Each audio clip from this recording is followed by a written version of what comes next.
होता है निषेचन। इसको अंग्रेजी में क्या कहते हैं? फर्टिलाइजेशन। फर्टिलाइजेशन। निषेचन किसे कहते हैं? किसी नर का तो स्पर्म यानी कि शुक्राणु और मादा का अंडाणु यानी कि ओवम मिलकर संलयित होते हैं, यानी कि आपस में दोनों मिलते हैं। इस क्रिया को हम कहते हैं निषेचन यानी कि फर्टिलाइजेशन कहते हैं। नर का स्पर्म और मादा का ओवम अंडाणु मिलने की क्रिया को निषेचन कहते हैं। और वेरी इंपॉर्टेंट बात यहाँ पर आ रही है, बहुत गजब की बात है कि किसी जीव का शुक्राणु नर का, ये तो किसका? नर का, और मादा का अंडाणु, ये दोनों मिलते हैं, ये क्रिया तो निषेचन होती है, लेकिन मिलने के बाद में जिस पदार्थ का निर्माण होता है उस पदार्थ को हम कहते हैं जाइगोट। ये बहुत बार परीक्षाओं में क्वेश्चन आता है, यानी कि ये तो देखो एग है और ये स्पर्म है, इसको जाइगोट या युग्मनज कहते हैं। क्या कहते हैं? जाइगोट या युग्मनज। अभी आपको बताऊंगा एक एक बात। अब देखो ध्यान से देखना, ये स्पर्म तो किससे मिलेगा? स्पर्म तो किससे मिलेगा भाई? वीर्य से।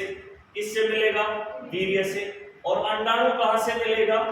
अंडाणु जो मिलेगा अपने पास में अंडाशय ग्रंथियों से।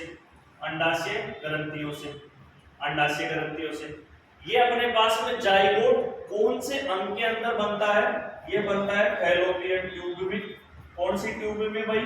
फैलोपियन ट्यूब में। फैलोपियन ट्यूब में।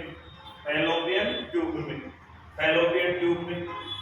ये वृषण के अंदर बनता है, टेस्टिस के अंदर। अब ध्यान से देखना, यानी कि मैं कह रहा हूं शुक्राणु तो कहां बनेगा? टेस्टिस के अंदर, वृषण के अंदर बनता है। अंडाणु कहां बनेगा? अंडाशय में। जाइगोट कहां बनेगा? Fallopian tube. यानी कि बहुत काम की बात यह है कि निषेचन क्रिया मादा के फैलोपियन ट्यूब यानी कि अंडवाहिनी या डिंबवाहिनी में होती है। एक ही अंग के तीन नाम है, फैलोपियन ट्यूब, अंडवाहिनी या डिंबवाहिनी, उसके अंदर जाइगोट बनता है। अब ये क्या है कि फैलोपियन ट्यूब मादा के अंदर बहुत सकड़ी होती है, यानी कि संकुचित होती है, तो वहां तो रुक नहीं सकता। ये किसके अंदर आ जाता है? गर्भाशय में आ जाता है। जाइगोट बनने के बाद में किस में आ जाता है? गर्भाशय में। और गर्भाशय में आने के बाद में क्या होता है प्यारे विद्यार्थियों? गर्भाशय में आने के बाद में हमारे पास में ये बन जाता है अपने पास में भ्रूण। क्या बन जाता है? भ्रूण बन जाता है। गर्भाशय में आने के बाद में ये बन जाता है भ्रूण। इसको एम्ब्रियो कहते हैं। क्या कहते हैं? एम्ब्रियो। एम्ब्रियो बोलते हैं इसे। ये क्या बन गया साहब? भ्रूण बन गया। और ये जो भ्रूण है बना है, ये कौन से अंग की बात है? गर्भाशय, यानी कि यूट्रस कहते हैं ना, यूट्रस बच्चादानी। यूट्रस बच्चादानी, उसके अंदर बनता है ये। इसके बाद में ये थोड़ा सा विकसित होगा। ये तो शुरुआत की स्टेज है, थोड़ा सा क्या होगा? विकसित होगा। भाई बच्चे भ्रूण का विकास किसमें होता है? यूट्रस, गर्भाशय या बच्चेदानी के अंदर होता है। भ्रूण का विकास किसमें होता है? यूट्रस, गर्भाशय या बच्चेदानी के अंदर होता है।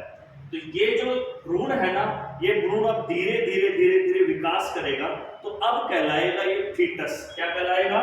फीटस कहलाएगा। क्या कहलाएगा बाबू? ये फीटस। फीटस कहलाएगा, फीटस। अब देखना, ध्यान से देखना भाई, बहुत काम की बात है। अब ये कहलाएगा साहब फीटस कहलाएगा, फीटस। यानी कि अब ये बड़ा बन गया। अब क्या हो गया? ये बड़ा बन गया। अब बड़ा बन गया तो अब अपने पास में ये कहलाएगा फीटस। फीटस। फीटस कहते हैं इसे। क्या कहते हैं? फीटस या फीटल भी कह देते हैं। अब ये फीटल भी कौन से स्थान पे पड़ता है? ये भी गर्भाशय में पड़ता है। ध्यान दो, ये भी किसी के अंदर है? गर्भाशय में ही है। किसमें है भाई? ये भी गर्भाशय में ही है, गर्भाशय के अंदर ही है। अब लास्ट की बात है, मेन बात वो आ रही है। ध्यान से देखना, ध्यान से देखना।